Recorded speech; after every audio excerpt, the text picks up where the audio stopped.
Hello friend, स्वागत है आपका मेरे यूट्यूब चैनल लीगलाइजेशन सर में। सो फ्रेंड, आज के लेक्चर में हम बात करेंगे साइबर क्राइम के बारे में। साइबर क्राइम में बहुत सारी टर्म्स ऐसी होती हैं जो लोगों को समझ में नहीं आती है। जैसे हो गया cyber stalking, fishing, wishing, boat networks, IRC, net extortion. ठीक है, ये सारी चीज़ें क्या होती है मैं पूरा हिंदी में जानेंगे। आपको एक एक वर्ड आपको क्लियर हो जाएगा साइबर क्राइम के बारे में। और भारत में साइबर क्राइम को रोकने के क्या क्या उपाय किए गए हैं, ये सारी चीज़ हम आज के लेक्चर में देखने वाले हैं, पढ़ने वाले हैं। ठीक है, तो बने रहेंगे इन तक हमारे साथ। तो चलिए स्टार्ट करते हैं आज का लेक्चर। इस वीडियो को लाइक करें, हमारे चैनल को सब्सक्राइब कर बेल आइकन जरूर प्रेस करें हमारी न्यू वीडियो सबसे पहले देखने के लिए। तो हम बात करें साइबर क्राइम की, तो साइबर क्राइम एक ऐसा अपराध है सूचना प्रौद्योगिकी, इंटरनेट, कंप्यूटर इत्यादि की सहायता से जो अपराध किए जाते हैं उसे क्या कहते हैं, साइबर क्राइम। दैट मीन्स यदि आपका कोई मोबाइल हैक कर लेता है, आपका लैपटॉप हैक कर लेता है, आपको परेशान करता है, ठीक है, ईमेल के माध्यम से आपको कोई परेशान कर रहा है, जो ऑनलाइन ये सारी चीज़ें की जाती है, जो ये ऐसा कोई अपराध किया जाता है, वो क्या कहलाता है, साइबर क्राइम ऑफेंस। ये इस साइबर क्राइम की श्रेणी में आते हैं। अब जो साइबर क्राइम है वो कहाँ से स्टार्ट हुआ है, अमेरिका से प्रारंभ हुआ है। सबसे पहले कहाँ से आया है, अमेरिका से प्रारंभ हुआ है साइबर क्राइम। लेकिन ये वर्तमान में एक वैश्विक समस्या है। स्टार्ट तो अमेरिका से हुआ, लेकिन ये पूरी दुनिया इससे परेशान है, किससे, साइबर क्राइम से, जो ऑनलाइन ठगी हो वगैरह हो जाती है। भारत साइबर क्राइम में विश्व में तीसरे स्थान पर आता है। जो साइबर क्राइम किए जा रहे हैं लोगों के द्वारा, ऑनलाइन फ्रॉड हो रहा है लोगों से, तो ये किसके, भारत जो है उसमें तीसरे नंबर पे आता है। पहले नंबर पे कौन है, सबसे ज़्यादा चाइना में होता है ये साइबर क्राइम। दूसरे पे आता है आपका यूएसए। यूएसए में स्टार्ट हुआ, लेकिन पहले पे कौन आता है, चाइना आता है। दूसरे पे यूएसए और तीसरे पे आता है आपका भारत। भारत साइबर क्राइम में विश्व में कितने स्थान पे है, तीसरे स्थान पे, आप ये याद रखें। उसके बाद साइबर क्राइम को रोकने के लिए विभिन्न सरकारी विभागों और अंतर्राष्ट्रीय सहयोग की आवश्यकता पड़ती है। इसलिए इन अपराधों को रोकना सरल कार्य नहीं है। अब यहाँ पे साइबर क्राइम में जो अपराध करता है, अब ये तो पता नहीं होता है कौन अपराध कर रहा है, ठीक है ना, उसका चेहरा नहीं दिखता है।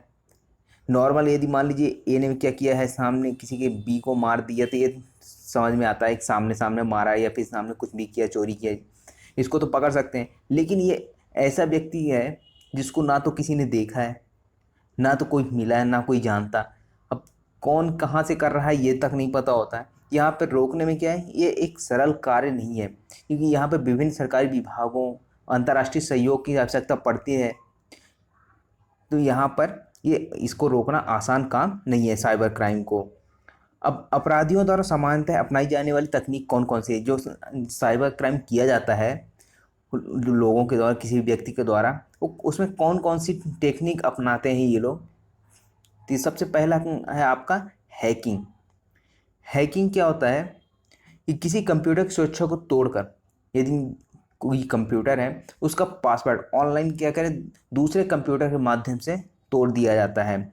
और कंप्यूटर में क्या कर दिया जाता है, अनअथॉराइज अर्थात अनाधिकृत प्रवेश करना, सूचनाओं और आंकड़ों को मिटाना, परिवर्तित करना, ये हैकिंग कहलाता है। यदि मान लीजिए किसी ने आपके जो मोबाइल है या फिर आपका कंप्यूटर, लैपटॉप जो भी है, उसको हैक करता है, उसमें जो भी इंफॉर्मेशन है उसको डिलीट कर देता है, या फिर जो कोई अन्य इंफॉर्मेशन उसमें सेव कर देता है। कोई पोस्ट आप, कोई इंस्टाग्राम आप चलाते हैं, उस पर इंस्टाग्राम में कोई ऐसी अभद्रता वाली पोस्ट कर देता है, ये क्या कहलाता है, आपका हैकिंग कहलाता है। कई बार आप देखते होंगे किसी जो बड़े आदमी होते हैं उनका फ़ोन हैक हो जाता है, और वहाँ पर उनके फ़ोन से कोई अभद्रता वाली पोस्ट कर दिया जाता है, और बाद में पता चलता है वो उनका फ़ोन या फिर लैपटॉप आईडी वो हैक हो चुका था। ठीक है, तो ये होता है आपका हैकिंग। अब यहाँ पर हैकिंग को क्रैकिंग भी कहा जाता है। ठीक है, हैकिंग को क्रैकिंग भी कहा जाता है, अच्छे उद्देश्य की गई हैकिंग, एथिकल हैकिंग के। अब यहाँ पे हैकिंग क्या हो गया, अब मान लीजिए कोई गलत काम करने के लिए करता है वो तो हैकिंग है। अब मान लीजिए कोई अच्छे काम के लिए कोई जो हैक कर रहा है किसी कंप्यूटर को, किसी मोबाइल को, लैपटॉप को, कोई भी, और वहाँ पे क्या कर रहा है, उसका उद्देश्य क्या है, अच्छा है, तो वो क्या कहलाती है, एथिकल हैकिंग कहलाती है। इसका कोर्स भी होता है एथिकल हैकिंग का, ठीक है, आप लोग चाहे तो कर सकते हैं। तो यहाँ पे क्या है, अच्छे कार्य के लिए की गई हैकिंग क्या कहलाती है, एथिकल हैकिंग कहलाती है। उसके बाद साइबर चोरी। अब साइबर चोरी क्या कहलाती है, साइबर थेफ्ट, यदि कंप्यूटर इंटरनेट की सहायता से कॉपीराइट का उल्लंघन करते हुए, अब मान लीजिए कोई सॉफ्टवेयर, म्यूजिक, फिल्म है, वो क्या है, वो उसका कॉपीराइट है, किसी व्यक्ति ने इसका कॉपीराइट कराया है, लेकिन इसका उल्लंघन करते हुए, इन्फ्रिंजमेंट करते हुए उस सॉफ्टवेयर को या म्यूजिक को, कोई गाना है या फिर कोई मूवी है, फिल्म है, उसको डाउनलोड करता है, तो ये क्या कहलाता है, साइबर थेफ्ट कहलाता है।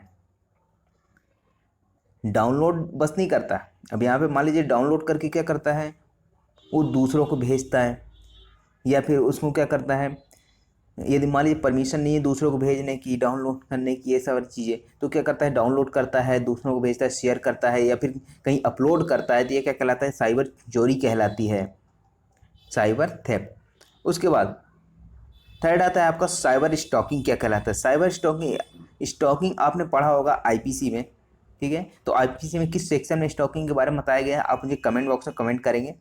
तो साइबर स्टॉकिंग क्या कहलाता है कि किसी को उत्पीड़ित करने का, अर्थात किसी को परेशान करने के उद्देश्य से अधिक से अधिक क्या करना है, ईमेल भेजना, सोशल नेटवर्किंग पर पीछा करना। सोशल नेटवर्किंग मतलब उनके इंस्टाग्राम हो गया, ठीक है, व्हाट्सएप हो गया, बहुत सारी जो सोशल साइट्स हैं उसमें क्या करना, उनका पीछा करना, पीछा करना मतलब उसमें फॉलो करना, ऑनलाइन कोई ऐसा मैसेज भेजना जिससे वो क्या, वो उससे पीड़ित हो हुआ है व्यक्ति, तो ये क्या कहलाता है, साइबर स्टॉकिंग कहलाता है। यहाँ फिजिकली उसको फॉलो नहीं करता है, लेकिन यहाँ पर क्या करता है, एक ऑनलाइन इसको उसका पीछा करता है, उसके बारे में देखते रहते हैं, कहाँ जाते हैं, क्या करते हैं, कैसे करते हैं, ठीक है ना, बार बार उसको ईमेल भेजता है, ऑनलाइन संदेश भेजता है, उसको परेशान करता है, तो ये क्या कहलाता है, साइबर स्टॉकिंग कहलाता है। उसके बाद आइडेंटिटी थेफ्ट। आइडेंटिटी थेफ्ट यानी क्या होता है, किसी की पहचान को चुराना। इस विधि में अपराधी पीड़ित व्यक्ति की पहचान से संबंधित सूचनाएं चुरा लेता है और इन सूचनाओं को दुरुपयोग करके पीड़ित व्यक्ति के बैंक खाते, क्रेडिट कार्ड आदि को दुरुपयोग करता है।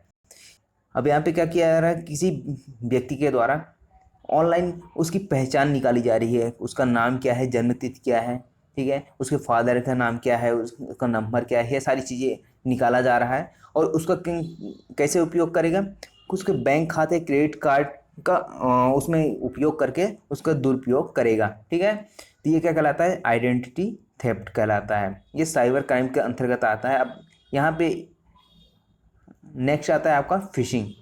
ये क्या कहलाता है, एक फिशिंग है और दूसरा क्या है, विशिंग कहलाता है। तो ये फिशिंग में क्या रहता है, इस अपराधी लुभावनी ईमेल भेजते हैं, अर्थात कोई ऐसा ईमेल भेजते हैं जिससे लोग आकर्षित हों, कोई ऐसा लाभ देने वाला कि आप इसमें क्लिक करेंगे तो आपको कोई 200 रुपये मिलेंगे, 400 रुपये, या फिर इतने का कूपन मिलेगा, क्या कैसा, ठीक है, तो ये क्या है, लुभावनी, अर्थात उसको आकर्षित कर रहा है, लालच दे रहा है उस ईमेल के माध्यम से, और उसकी सहायता से वो क्या कर रहा है, यूजर नेम, पासवर्ड, जन्मतिथि आदि सूचनाएं एकत्र करने का प्रयास करता है, ठीक है, तो ये किसके अंतर्गत, साइबर क्राइम के अधीन फिशिंग के अंतर्गत आएगा। और संग्रहित सूचनाओं की सहायता से क्या करता है, बैंक, क्रेडिट कार्ड या फिर अन्य कोई सा भी जो भी उसका पर्सनल है, ठीक है, तो वो क्या करता है, उसमें दुरुपयोग करता है, ये क्या कहलाता है, फिशिंग कहलाता है। इस विधि में सूचनाएं प्राप्त करने के लिए वो किसी वास्तविक संस्थान की वेबसाइट का क्लोन ही उपयोग करते हैं। अब जो फिशिंग की जाती है वो कोई ऐसी संस्थान का नाम लेके ईमेल भेजा जाता है जो वास्तव में वह संस्थान हो, वह इंस्टीट्यूट हो, ठीक है, वह कंपनी हो, उसी के क्लोन का उपयोग किया जाता है, वेबसाइट का उपयोग किया जाता है, जिसके माध्यम से उनको भरोसा हो जाए कि हाँ ये अच्छी कंपनी है, ठीक है ना, ताकि नेट में सर्च करें तो उनके बारे में रहे। अब यहाँ पे क्या है, आयकर एग्जाम्पल के लिए, आयकर रिफंड के नाम से मेल भेजकर बैंक की सूचनाएं प्राप्त करना। अब यहाँ पे क्या है कि लोग इनकम टैक्स भरते हैं, आय पर जो कर देते हैं, टैक्स देते हैं, उसके रिफंड के नाम पर वो ईमेल भेजते हैं, और जिससे लोगों को क्या लगता है कि हम इनकम टैक्स भरे हैं, ठीक है ना, टैक्स भरे तो हो सकता है कुछ रिफंड मिले, उससे वो क्या करेंगे, अपनी जो भी जानकारी वहाँ पे मांगी जाएगी वो फिल कर देंगे, तो इससे उनकी सारी जानकारी उनके पास पहुँच जाएगी, हैकरों के पास। तो इस तरह से इनकी ठगी की जाती है। अब ये तो हो गया फिशिंग। अब बात करें यहाँ विशिंग की, तो यहाँ पे क्या रहता है, इसमें वॉइस ओवर इंटरनेट प्रोटोकॉल तथा फिशिंग का विस्तृत उपयोग। यहाँ पे फिशिंग भी यूज होती है। वहाँ पे सिर्फ क्या है, ईमेल भेजा जाता था, वहाँ पे बोला नहीं जाता था कुछ, लेकिन यहाँ पे क्या है, वॉइस का भी इस्तेमाल किया जाता है पूरे इंटरनेट प्रोटोकॉल के माध्यम से। तो यहाँ पे वॉइस भी भेजते हैं, लोगों को लुभावनी मैसेजेस भी भेजते हैं। तो ये क्या कहलाता है, आपका फिशिंग कहलाता है। इसमें पीड़ित को वॉइस कॉल करके, अब यहाँ पे क्या है, वहाँ पे मैसेज भेजा जा रहा था, ईमेल भेजा जा रहा था, लेकिन वहाँ पे वॉइस कॉल नहीं की जा रही थी। अब यहाँ पे पीड़ित को क्या किया जा रहा है, वॉइस कॉल किया जा रहा है, आपको डायरेक्ट कॉल किया जा रहा है, संवेदनशील सूचनाएं प्राप्त की जाती है उससे, और उनका दुरुपयोग किया जाता है। ठीक है, तो आई होप आपको फिशिंग और विशिंग समझ में आया होगा साइबर क्राइम में। अब नेक्स्ट आते हैं आपका साइबर स्क्वाटिंग। साइबर स्क्वाटिंग क्या होता है कि इस विधि में अपराधी किसी प्रसिद्ध संस्थान या प्रसिद्ध होने की संभावना वाले संस्थान से वेब एड्रेस और डोमेन नेम पंजीकृत कर लेते हैं। अब यहाँ पे अपराधी क्या करता है, जो हैक कर रहा है, जो साइबर क्राइम करने वाला है, तो किसी प्रसिद्ध संस्थान जो बहुत ही फेमस है इंस्टीट्यूशन, या फिर प्रसिद्ध होने की ऐसी संभावना है उस इंस्टीट्यूशन की, तो उसका वेब एड्रेस चुराता है या फिर उसका डोमेन नेम यूज़ करता है, उसको पंजीकृत कर लेता है अपनी वेबसाइट वगैरह, और उसको जो डोमेन नेम होता है उसके लिए मुहमांगी कीमत भी वसूली जाती है संस्थान के मालिकों द्वारा। अब यहाँ पे क्या है, डायरेक्ट जो संस्थान का मालिक है उससे क्या है, इनका कॉन्ट्रैक्ट रहता है और डोमेन नेम उनसे ले लेते हैं, और जो भी कीमत होती है उनको दे दिया जाता है, और उसी के माध्यम से ये क्या करते हैं, लोगों से ठगी करते हैं, लोगों को परेशान करते हैं। लोगों को क्या है, जैसे मान लीजिए किसी के कंप्यूटर में वायरस भेजना, तो उनको ईमेल के माध्यम से कुछ लुभावनी ऐसे भेज देंगे, ईमेल भेज देंगे, ताकि जैसे अभी मैंने बताया था रिफंड वाला, इनकम टैक्स रिफंड का, उसी के माध्यम से वो क्या करेंगे, ईमेल भेज देंगे, जैसे ही वो क्लिक करेगा उसके कंप्यूटर में वायरस आ जाएंगे। इस तरह के कुछ भी करते रहते हैं। ठीक है, उसके बाद बोट नेटवर्क्स क्या होते हैं, इस विधि में अपराधी ईमेल अटैचमेंट के रूप में वायरस मेल भेजते हैं। अब ईमेल में क्या है, जिसे डॉक्यूमेंट अटैच करके किसी को भेजते हैं अपन, तो उसी प्रकार से ये क्या करते हैं, आप साइबर क्राइम में जो अपराधी होते हैं वो क्या करते हैं, ईमेल के में अटैचमेंट के रूप में किसी वायरस को भेज देते हैं। ठीक है ना, वायरस को अटैचमेंट करते हैं। ठीक है, उस पर क्लिक करने पर कंप्यूटर में वायरस प्रवेश कर जाता है, उसमें इंस्टॉल हो जाता है, जिसकी सहायता से क्या होता है, जो कंप्यूटर में आपने जो भी फाइल रखी होगी, जो भी आपके डॉक्यूमेंट्स होंगे, उसमें वो क्या हो जाते हैं, करप्ट हो जाते हैं। ठीक है, और ये बोट नेटवर्क से जोड़ा जाता है, और रिमोट एक्सेस की सहायता से कंप्यूटर का दुरुपयोग किया जाता है। अब यहाँ पे बोट नेटवर्क में कुल मिला के बाद यहाँ पे क्या है, आपको एक अटैचमेंट भेजा जाएगा ईमेल के माध्यम से, और जैसे ही आप उस ईमेल में जो अटैचमेंट है उसको उस पर क्लिक करेंगे, तो दैट मीन्स कि आपने क्या किया है, उसको एक्सेस दे दिया है अपने कंप्यूटर का, कि दूसरा जो भी जिसने भेजा है वो आपके कंप्यूटर को क्या कर सके, एक्सेस कर सके, रिमोट कंट्रोल की जैसे। ठीक है, और जो चाहें वो कर सकते हैं। उसके बाद सेवा में गतिरोध उत्पन्न करना। अब इसमें क्या है कि इस विधि में अपराधी पीड़ित व्यक्ति के नेटवर्क की गति या क्षमता को दुरुपयोग करके समाप्त कर देते हैं, या पीड़ित व्यक्ति के ईमेल अकाउंट को स्पैम मेल से भर देते हैं। अब यहाँ पे क्या है कि जो ईमेल स्पैम मेल होते हैं, अर्थात किसी काम के ईमेल नहीं होते, उस टाइप के ईमेल से किसी भी व्यक्ति का वो कर देते हैं, अकाउंट जो ईमेल अकाउंट होता है वो भर देते हैं, या फिर जो नेटवर्क की गति है, स्पीड है, उसको कम कर देते हैं, उसको समाप्त कर देते हैं, उसको दुरुपयोग करते हैं।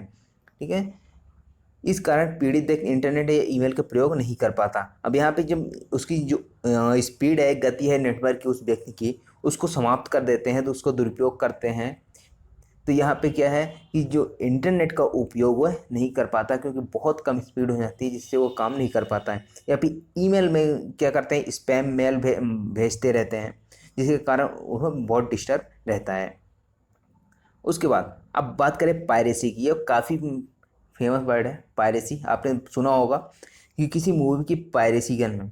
पायरेसी मतलब वास्तविक रचनाकार के बौद्धिक संपदा अधिकारों का उल्लंघन करने के उद्देश्य से उसकी रचना, दैट मीन संगीत, सिनेमा, सॉफ्टवेयर, ठीक है, या फिर कंप्यूटर में कोई सॉफ्टवेयर जो है किसी कंपनी का है, उसकी प्रतिलिपि बनाना और वितरित करना पायरेसी कहलाता है। अब मान लीजिए यहाँ पे आपने पायरेसी के बहुत अच्छा एग्जाम्पल है कि आप कोई मूवी रिलीज होती है जो टॉकीज में लगी रहती है, लेकिन यहाँ पे अभी नेट पे नहीं आई रहती। अब लोग क्या करते हैं, उसको कहीं ना कहीं से उसको डाउनलोड करते हैं, निकालते हैं उस मूवी को और अपलोड कर देते हैं। ये क्या कहलाता है, ये पायरेसी कहलाता है उस मूवी की। इसी प्रकार से सॉफ्टवेयर है, सॉफ्टवेयर क्या है, कॉपीराइट रहता है। अब इसको निकालते हैं, अब इसके जो भी इसके कोड्स वगैरह रहते हैं उसको क्रैक वगैरह करके इसकी नई प्रतिलिपि बनाते हैं, एक कॉपी बनाते हैं और लोगों को देते रहते हैं, वितरित करते हैं। ये क्या कहलाता है, एक पायरेसी कहलाता है। अब जो सॉफ्टवेयर आपको ख़रीदना चाहिए वो कोई आपको दूसरा फ्री में दे रहा है, ठीक है ना, तो ये क्या कहलाता है, पायरेसी कहलाता है। अब साइबर डिफेमेशन क्या होता है, मानहानि क्या कहलाती है। इंटरनेट के उपयोग या प्रयोग से किसी को बदनाम करने का प्रयास साइबर मानहानि कहलाता है। अब इंटरनेट के माध्यम से आप किसी की फ़ोटो को किसी दूसरों को शेयर कर देते हो, ठीक है, कोई अभद्रता वाली बातें लिख के उस फोटो में शेयर कर दे रहे हो, किसी के बारे में लिख रहे हो इंटरनेट के माध्यम से, तो क्या कहलाता है, साइबर मानहानि कहलाती है। अपराधी द्वारा आपत्तिजनक सामग्री पीड़ित व्यक्ति के रिश्तेदारों को ईमेल मैसेज के माध्यम से भेजी जाती है, किसी वेबसाइट पर अपलोड कर दी। अब मान लीजिए कोई व्यक्ति है, ठीक है ना, जिसकी फ़ोटो या फिर उसके बारे में कुछ भी ऐसा गलत कि उनके रिश्तेदारों को भेज देना या फिर किसी वेबसाइट पर अपलोड कर देना, उससे क्या होगा, उस व्यक्ति की बदनामी होगी। तो यहाँ पे क्या है, ये साइबर डिफेमेशन के अंतर्गत आता है। अब यहाँ पे एग्जाम्पल दिया गया है कि समांतर कंपनी द्वारा निकाले गए कर्मचारी भूतपूर्व प्रेमी इस अपराध में लिप्त पाए जाते हैं। ये क्या है, एक साइबर डिफेमेशन केस है। उसके बाद वेबसाइट डिफेसमेंट, ये क्या कहलाता है, डिफेसमेंट ही अपराधियों द्वारा लक्षित संस्थान के सर्वर तक अनाधिकृत पहुंच बनाई जाती है और संस्थान की वेबसाइट पर सूचना को बदल दिया जाता है या आपत्तिजनक सूचना पोस्ट कर दी जाती है, जिससे लक्षित संस्थान के आर्थिक हानि और बदनामी का सामना करना पड़ता है। अब यहाँ पे किसी प्रसिद्ध संस्थान है, अब वहाँ पर उसकी जो वेबसाइट है उस पर कुछ सूचना आ रही है। अब यहाँ पे क्या है, इसको हैक करके इस वेबसाइट को यहाँ पे इस सूचना को चेंज कर दिया जाता है। तो यहाँ पे या फिर यहाँ पे ऐसा कुछ सूचना डाल दी जाती है जिससे उस कंपनी का बदनामी हो, ठीक है, उस कंपनी के जो गुडविल है वो कम हो जाए, वो गिर जाए। तो यहाँ पे क्या है, ये वेबसाइट डिफेसमेंट का केस बनता है यहाँ पर, इस साइबर क्राइम के अंतर्गत। उस कंपनी को, उस संस्थान को बदनाम करने के आशय से उसके वेबसाइट को हैक करना, उसको सूचना जो भी ये चल रही है उसमें कुछ ऐसा परिवर्तन कर देना जिससे उनकी बदनामी हो। अब यहाँ पे IRC क्या होता है, इंटरनेट रिले चैट्स। अब यहाँ पे क्या है कि ये एक प्राइवेट चैट रूम की सुविधा है जिसका उपयोग मुख्य संदेश भेजने के लिए किया जाता है। ये चैट रूम के काम में आता है। आप क्या करें, जैसे मान लीजिए दो व्यक्तियों के मध्य जो संवाद हो रहे हैं उनके बारे में, तब यहाँ पे क्या है, जैसे दो आतंकियों के मध्य जो संवाद हो रहे हैं, तो ये प्राइवेट चैट रूम की सुविधा है, IRC है, इंटरनेट रिले चैट्स कहते हैं ये। अब यहाँ पे नेक्स्ट आता है सलामी अटैक। ये क्या कहलाता है कि इस विधि में अपराधी छोटी मात्राओं में परिवर्तन या कपट करते हैं। अब मान लीजिए जैसे एक हैकर है, ठीक है, अब ये भारत में कम से कम भारत में कितनी जनसंख्या होगी, लगभग 135-140 करोड़, ठीक है ना, अभी की जनगणना होगी तो हो ही जाएंगे। तो यहाँ पे यदि मान लीजिए इसमें से अगर 50 करोड़ लोगों से भी अगर एक एक रुपये लिया जाए, उसके अकाउंट से निकाला जाए, तो उसके पास कितने हो जाएंगे, 50 करोड़ रुपए हो जाएंगे। लेकिन यहाँ पे क्या है कि आम नागरिकों को एक एक रुपये अगर उसके बैंक अकाउंट से निकाला जाता है तो उनको इतना ज़्यादा पता नहीं रहता है कि चलो ठीक है 1 रुपये कटा है, क्या कैसा है। लेकिन इसके लिए तो बहुत बड़ी बात है क्योंकि इसको 50 करोड़ रुपए मिले हैं। तो ये क्या कहलाता है, सलामी अटैक कहलाता है। लेकिन इसमें देश के जो नागरिक हैं, ठीक है, तो उनको ज़्यादा इफेक्ट नहीं पड़ता है क्योंकि उनसे एक एक रुपये बस लिया जा रहा है। तो ये क्या कहलाता है, सलामी अटैक कहलाता है। और इसकी शिकायत भी नहीं की जाती है। अब 1 रुपये के लिए कौन शिकायत करने जाएगा, ठीक है। उसके बाद आता है नेक्स्ट पोर्नोग्राफी। ये काफ़ी इम्पोर्टेंट है, ठीक है ना, और काफ़ी ये गलत भी है। ये इंटरनेट का सबसे पुराना, इंटरनेट या साइबर वर्ल्ड का सबसे पुराना और प्रचलित अपराध है। इसके अंतर्गत इंटरनेट का प्रयोग करके आपत्तिजनक सामग्री का प्रदर्शन या वितरण किया जाता है, ठीक है। तो इंटरनेट के माध्यम से क्या किया जाता है, कोई पोर्नोग्राफी है, ठीक है, कोई मान लीजिए कोई किसी का वीडियो है नहाते हैं क्या कैसे, ठीक है ना, उसको क्या करना, किसी वेबसाइट पर अपलोड कर देना या फिर कोई ऐसी आपत्तिजनक चीज़ें बेचना, ये क्या कहलाता है, पोर्नोग्राफी के अंतर्गत ही आएगा, अभद्रता वाली चीज़ें बेचना। अब यहाँ पे क्या है कि इसके अंदर इंटरनेट के प्रयोग कर आपत्तिजनक सामग्री प्रदर्शन या वितरण किया जाता है। अपराधियों द्वारा माउस क्लिक का दुरुपयोग करके विज्ञापन संबंध वायरस आदि वितरित किए जाते हैं। मान लीजिए बहुत सारे ऐसे पोर्नोग्राफिक कंटेंट्स आपके सामने आते हैं नेट चलाते वक्त, जिसको आप क्लिक करेंगे तो आपका जो टैब है, ठीक है ना, जैसे मान लीजिए क्रोम का एक टैब होता है, अगर आपत्तिजनक वाले जो कंटेंट आते हैं, पोर्नोग्राफी वाले ऐड आते हैं, उस पर क्लिक करेंगे तो आपको दूसरा टैब पे ले जाएगा, दूसरे तीसरे पे ले जाता है, ठीक है। और उससे क्या होता है, आपके मोबाइल फ़ोन पे या फिर लैपटॉप कंप्यूटर में आप वायरस आ जाते हैं, ठीक है ना। तो ये पोर्नोग्राफी साइबर क्राइम कहलाता है।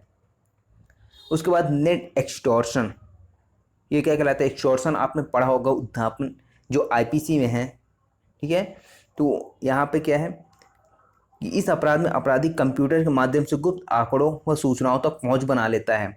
अब किसी व्यक्ति के मोबाइल वगैरह हैक करके या फिर कुछ ऐसी इंफॉर्मेशन निकालता है उससे, जिससे वो क्या है, उस व्यक्ति की पूरी पहचान निकल जाती है, ठीक है। पहचान निकल जाती है का मतलब उसके बारे में पूरी जानकारी निकाल लेता है और उस जानकारी को कहीं भी यूज कर सकता है वो। और इस जो जानकारी निकालता है उसको क्या करता है, सार्वजनिक कर देता है, अर्थात जिसको सार्वजनिक नहीं करना चाहिए, लोगों के सामने नहीं रखना चाहिए, वो क्या कर देता है, पूरी पब्लिकली उसको अपलोड कर देता है, दिखाता है, ठीक है। सॉरी, ये दिखाता नहीं है, दिखाने का डर दिखाता है।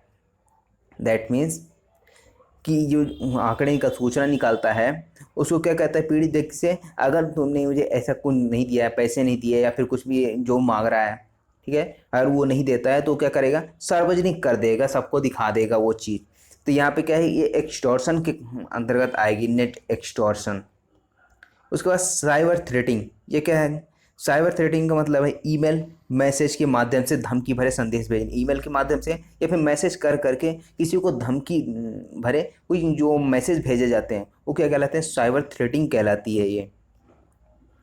अब बात करें डाटा एस्पियोनेज की, ठीक है ना, एस्पियोनेज। इसमें क्या होता है, इस अपराध में अपराधी द्वारा कम्युनिकेशन नेटवर्क को निशाना बनाया जाता है, जिसके साथ दो लोगों के बीच पूरे संवाद को बीच में ही प्राप्त किया जा सकता है, ठीक है ना, ब्लॉकचेन डाटा इनक्रिप्शन। अब यहाँ पे क्या है कि मान लीजिए दो लोगों के बीच में कोई बातचीत हो रही है, उसको क्या करेगा, कोई व्यक्ति उनको मोबाइल वगैरह टैप कर या फिर हैक करके उनकी सारी बातें वो सुन सकता है। ये क्या कहलाता है, डाटा एस्पियोनेज। अब यहाँ पे चाइल्ड एब्यूज क्या है कि इंटरनेट के माध्यम से बच्चों को उत्पीड़ित करना या उन्हें अपराधों में शामिल करने का प्रयास बाल उत्पीड़न कहलाता है। अब ये तो आप समझ गए हो, चाइल्ड एब्यूज वगैरह, लोग जो बच्चे होते हैं उनका उत्पीड़न करना, उनको परेशान करना, ये क्या कहलाता है, चाइल्ड एब्यूज कहलाता है। उसके बाद साइबर स्पूफिंग, ये क्या कहलाता है, अपराधियों द्वारा कंप्यूटर की पहचान चुराई जाती है। अपराधियों द्वारा जो कंप्यूटर होते हैं उनकी पहचान चुराई जाती है, तो कंप्यूटर की पहचान का उपयोग करके नेटवर्क से जुड़े जाते हैं तथा उस कंप्यूटर को प्राप्त विशेषाधिकारों और सुविधाओं को दुरुपयोग करते हैं। अब यहाँ पे जो भी कंप्यूटर है उसके बारे में पूरी इन्फॉर्मेशन निकालते हैं, पासवर्ड निकालते हैं। मान लीजिए कोई बड़ी संस्थान है, कोई सरकारी विभाग है, उसके कंप्यूटर की पहचान निकालते हैं, ठीक है, और उस कंप्यूटर को अपने नेटवर्क से जोड़ते हैं और सारी जो भी विशेषाधिकार है उससे अपने वो क्या कर सकते हैं, एक्सेस कर सकते हैं। तो ये साइबर स्पूफिंग कहलाता है। अब साइबर क्राइम की चुनौतियाँ क्या है, सबसे बड़ी चुनौती क्या है, साइबर क्राइम की प्रकृति गैर स्थानीय है, अर्थात किसी एक स्थान से ऐसा तो है नहीं, किसी स्थान से ऐसा पर्टिकुलर किया जा रहा है जिससे उनको पकड़ा जा सके।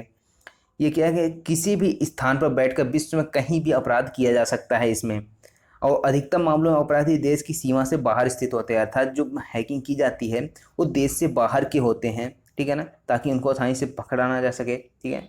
और उनकी जो आईपी एड्रेस है, कभी कभी ऐसा होता है कि जो आईपी एड्रेस है वो बार बार चेंज होता रहता है, जिससे उन अपराधियों को पता नहीं लग पाता है, ठीक है। तो अधिकतम मामले अपराधी कहाँ होते हैं, देश से बाहर के सीमा होते हैं।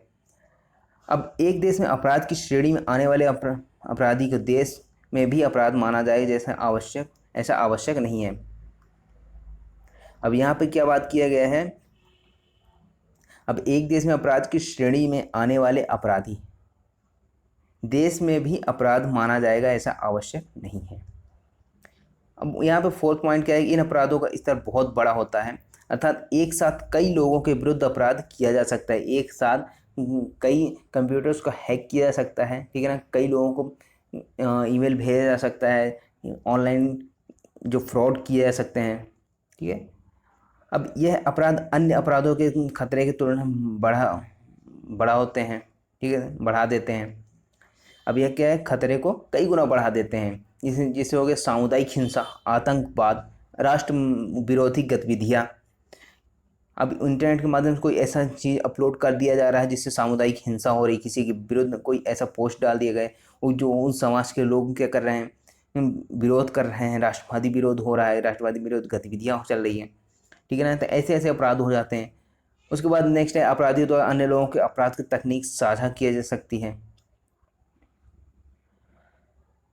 अपराध की जो तकनीक है वो अन्य लोगों के साथ भी साझा की जा सकती है, अन्य लोगों को बताई जा सकती है अपराधियों के द्वारा साइबर क्राइम के माध्यम से। और अपराधी सुरक्षा एजेंसियों के अधिकार क्षेत्र से बाहर होने के कारण सुरक्षा एजेंसियों को कार्रवाई करना कठिन होता है। अब यहाँ पे क्या है कि मान लीजिए एक देश है, अब यहाँ पे जो सुरक्षा एजेंसी है, लेकिन हैकर जो है वो कहीं और है, दूसरे देश में है, तब यहाँ पे उन पर कार्रवाई करना थोड़ा कठिन होता है, थोड़ा टाइम लगता है इसमें, इसलिए ये बहुत मुश्किल होता है इनको अपराधियों को पकड़ने में। अब सरकारी तंत्र सुरक्षा या फिर सुरक्षा एजेंसी तकनीकी रूप से सक्षम नहीं रहते हैं इतने जितने वो हैकर्स होते हैं, ठीक है ना। हैकर्स बहुत ही ज़्यादा नॉलेज, पता नहीं क्या करते रहते हैं, वो हैक कर लेते हैं, आपको पता भी नहीं चलेगा, ठीक है। अब साइबर क्राइम के अपराधों को रोकने के उपाय क्या क्या किए गए हैं, क्या करने चाहिए, ठीक है। तो क्षेत्रीय और अंतर्राष्ट्रीय स्तर पर अधिक केंद्रीकृत प्रयास करना चाहिए इंटीग्रेटेड रूप में, ठीक है। विभिन्न सरकारी विभागों को मिलाकर टास्क फोर्स का गठन किया जाना चाहिए, जैसे पुलिस, ठीक है ना, कानून विभाग, विदेश संबंध विभाग, तकनीकी विभाग, ये सब करना चाहिए। रोकने के उपाय हो सकते हैं, ठीक है। इंटरनेट सेवा प्रदाताओं का सहयोग, जो इंटरनेट सर्विस प्रोवाइडर्स हैं, जो कंपनी है, वो सहयोग करना चाहिए, ठीक है। उसके बाद अपराध के संभावित तकनीकों का पूर्व में पता लगाना, ये पूर्व में पता लगा सकते हैं कि ये कौन सी तकनीक का यूज कर सकते हैं जो अपना साइबर क्राइम वाले अपराध किए जा रहे हैं। अपराधों को बढ़ावा देने वाली वेबसाइट कंपनीज को बंद कर दे। और सरकारी एजेंसियों में तकनीकी रूप से सक्षम व्यक्ति की नियुक्ति, सुरक्षित कंप्यूटर तकनीक का प्रयोग किया जाए। अब जैसे यहाँ पे cloud computing, IPv6 protocol etcetera, ये उपाय हो सकते हैं साइबर क्राइम को रोकने के। अब यहाँ पे अंतर्राष्ट्रीय स्तर पर साइबर क्राइम के विरुद्ध किए गए प्रयास, कौन कौन से ऐसे प्रयास हैं, जो 1990 में UN में कंप्यूटर अपराध कानून के संबंध एक प्रस्ताव पारित किए गए थे। कब पारित किया गया था? 1990 में। जो यूनाइटेड नेशन है हमारे पूरे विश्व का, ठीक है ना, विश्व का नहीं, जिसमें 195 कंट्रीज हैं, ऐड हैं, ठीक है। तो यहाँ पे क्या है, एक प्रस्ताव पारित किया गया था जो कंप्यूटर अपराध साइबर क्राइम से संबंधित, जो 1996 में काउंसिल ऑफ यूरोप के द्वारा कनाडा, जापान, US आदि देशों की सहायता से कंप्यूटर अपराध संबंधी अंतर्राष्ट्रीय संधि का प्रारूप तैयार किया गया। अब यहाँ पे एक ड्राफ्ट तैयार किया गया है इस साइबर क्राइम को रोकने के लिए। 2001 ईस्वी में यूरोप साइबर क्राइम कन्वेंशन को लागू किया गया, ठीक है। अभी 1990 से चल रहा था, लेकिन 2001 में यहाँ पे यूरोप साइबर क्राइम कन्वेंशन को लागू किया गया। इस कन्वेंशन में निम्नलिखित लक्ष्य रखे गए। अब उसका उद्देश्य क्या था, क्या लक्ष्य रखे गए? साइबर अपराधों को रोकना, अंतर्राष्ट्रीय सहयोग को बढ़ावा देना, ठीक है ना, एक दूसरे के सहयोग करना, साइबर क्राइम को पहचानने के लिए नियम व शर्तें निर्धारित करना, ये हो गया। अब इसका तो लक्ष्य हो गया। अब 2002 में इसमें क्या किया गया, OECD मतलब organisation for economic cooperation and development द्वारा साइबर क्राइम को रोकने के लिए गाइडलाइन जारी की। एक गाइडलाइन जारी की गई, किसके द्वारा? OECD के द्वारा, organisation for economic cooperation development के द्वारा। ये तो हो गया आपका UN, यूनाइटेड नेशन ने क्या किया था। अब भारत में साइबर क्राइम को रोकने के लिए क्या प्रयास किए गए, ये हम बात करते हैं। भारत में साइबर अपराधों को संबंधित नियम पहली बार सन 2000 ईस्वी में बनाया गया था, ठीक है ना। तो भारत में साइबर क्राइम को रोकने के लिए जो नियम बनाया गया था पहली बार, वो कब बनाया गया था? सन 2000 ईस्वी में। इस वर्ष भारत में सूचना प्रौद्योगिकी वित्त पारित किया गया। इस कानून के द्वारा भारत में डिजिटल हस्ताक्षरों को मान्यता दी गया था। जो डिजिटल हस्ताक्षर हैं, ठीक है ना, उनको डिजिटल सिग्नेचर, उनको वैधानिक मान्यता दी गई थी इस कानून के द्वारा। ठीक है, अब इस कानून में साइबर अपराधों के संबंध में एक अलग से अध्याय जोड़कर अपराधों को परिभाषित किया गया, दंड प्रावधान बनाए गए और न्यायिक प्रणाली का विकास किया गया। आपत्तिजनक संदेश भेजना, ठीक है ना, एग्जाम्पल के लिए क्या है, कैसे कैसे दंड के लिए आपत्तिजनक जो संदेश भेजे जाते हैं, चोरी किए गए कंप्यूटरों की खरीद, अन्य व्यक्तियों के डिजिटल हस्ताक्षर, पासवर्ड आदि के दुरुपयोग, साइबर आतंकवाद एक्सेट्रा, इसके लिए आज के लिए पनिशमेंट बात की गई थी। अब यहाँ पे कुछ पनिशमेंट बताया गया है कि इस अधिनियम में साइबर आतंकवाद के लिए, जो साइबर आतंकवाद किया जाता है, ठीक है ना, टेररिज्म के लिए, उसकी सज़ा का प्रावधान इसमें दिया गया है। कितनी? उम्र कैद तक की।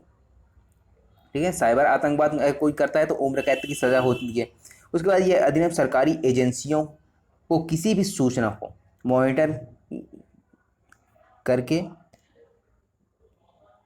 डिस्क्रिप्ट, ठीक है ना, कोड वर्ड से सामान्य भाषा में बदलने करने का अधिकार देता है। ठीक है ना, जो इंक्रिप्शन वाला जो एक कोड होता है, ठीक है ना, इनटू इंक्रिप्शन, जो आपने किसी को भेजा सिर्फ आप पढ़ सकते हैं और जिसको मिला है वो सिर्फ वही पढ़ सकता है, बीच को कोई भी नहीं पढ़ सकता। ये सारी चीज़ें यहाँ पे लागू की गई। इस अधिनियम के अंतर्गत साइबर खतरों को अग्रिम पहचान और बड़े खतरे के समय कार्रवाई करने के लिए CERT के गठन संबंधी प्रावधान किए गए। CERT क्या है? सेंट्रल इमरजेंसी रिस्पॉन्स टीम, इसका गठन किया गया है इस अधिनियम साइबर क्राइम के लिए। जो अधिनियम बनाया गया उसमें तो क्या किसका गठन करना? CERT, central emergency response team. अब इस अधिनियम के प्रावधानों के अतिरिक्त बड़े शहरों में पुलिस विभाग द्वारा एंटी साइबर क्राइम सेल गठित की गई। जो बड़े बड़े शहर हैं, ठीक है ना, जैसे इंदौर, लखनऊ, भोपाल, ये सब क्या है, यहाँ पर एंटी साइबर क्राइम सेल की गठित की गई ताकि जो साइबर क्राइम हो रहे हैं उनको रोका जा सके। उसके बाद केरल और कुछ अन्य स्थानों पर साइबर अपराधों को रोकने के लिए स्टॉप साइबर क्राइम आर्मी बनाई गई है, जिनके माध्यम से साइबर क्राइम को रोका जा सके। साइबर कैफे और अन्य इंटरनेट सेवाओं का उपयोग करने के लिए पहचान संबंधी सूचनाएं देना अनिवार्य बनाया गया। अर्थात जो साइबर कैफे चलाते हैं, जहाँ पे लोग कंप्यूटर वगैरह यूज कर सकते हैं, कुछ टाइम के लिए अपना पासवर्ड डालते हैं, जो भी सब कुछ करते हैं, उसके लिए क्या है, वहाँ पे पहचान संबंधी सूचनाएं देना अनिवार्य कर दिए गए उन साइबर कैफे वालों के लिए, अन्य जो इंटरनेट सेवाओं के लिए देते हैं उपयोग करने के लिए जो, तो वहाँ पर क्या है कि पहचान संबंधी से सूचनाएं देना अनिवार्य कर दिया गया। अब साइबर कैफे का पंजीकरण अनिवार्य करने की सिफारिश की गई। भारत में IPv6 प्रोटोकॉल लाया गया, इससे काफ़ी हद तक साइबर क्राइम को रोका जा सके। उसके बाद भारत की सुरक्षा या खुफिया एजेंसियों द्वारा अर्थात सेंट्रल मॉनिटरिंग सिस्टम CMS की स्थापना की गई, जिसके द्वारा रियल टाइम में किसी की भी साइबर सूचना तक पहुंचा जा सकता है। अर्थात जो साइबर सूचना है वहां तक पहुंचा जा सकता है रियल टाइम में। तो इसके लिए क्या बनाया गया था? Central monitoring system CMS। ये काफ़ी इम्पोर्टेंट ये एजेंसी है, ठीक है, आप इसको याद रखिए। उसके बाद NCCC, इसकी स्थापना की गई। अब ये क्या है? NCCC national cyber security coordination centre, ठीक है। उसके बाद भारतीय सांख्यिकी संस्थान कोलकाता में क्रिप्टोलॉजी पर शोध करने अर्थात रिसर्च करने के लिए एक्सीलेंस सेंटर की स्थापना की गई। तो यह है आपका साइबर क्राइम के बारे में बहुत सारे ऐसे टर्म जो आपको नहीं पता थी, और यदि आपको पता थी तो उसके बारे में ज़्यादा नॉलेज नहीं थी, ठीक है। तो मैंने ये पूरा वीडियो लेक्चर बना दिया है। आई होप आपको पूरा साइबर क्राइम के बारे में समझ में आ गया होगा। यदि आपको समझ में आया तो प्लीज़ लाइक करें, शेयर करें अपने दोस्तों के साथ, और यदि आप मेरे चैनल पर नए सब्सक्राइब करके बेल आइकन प्रेस कर लें ताकि आने वाले वीडियोस नोटिफिकेशन आपको मिलती रहे। Thank you so much for watching legalisation sir.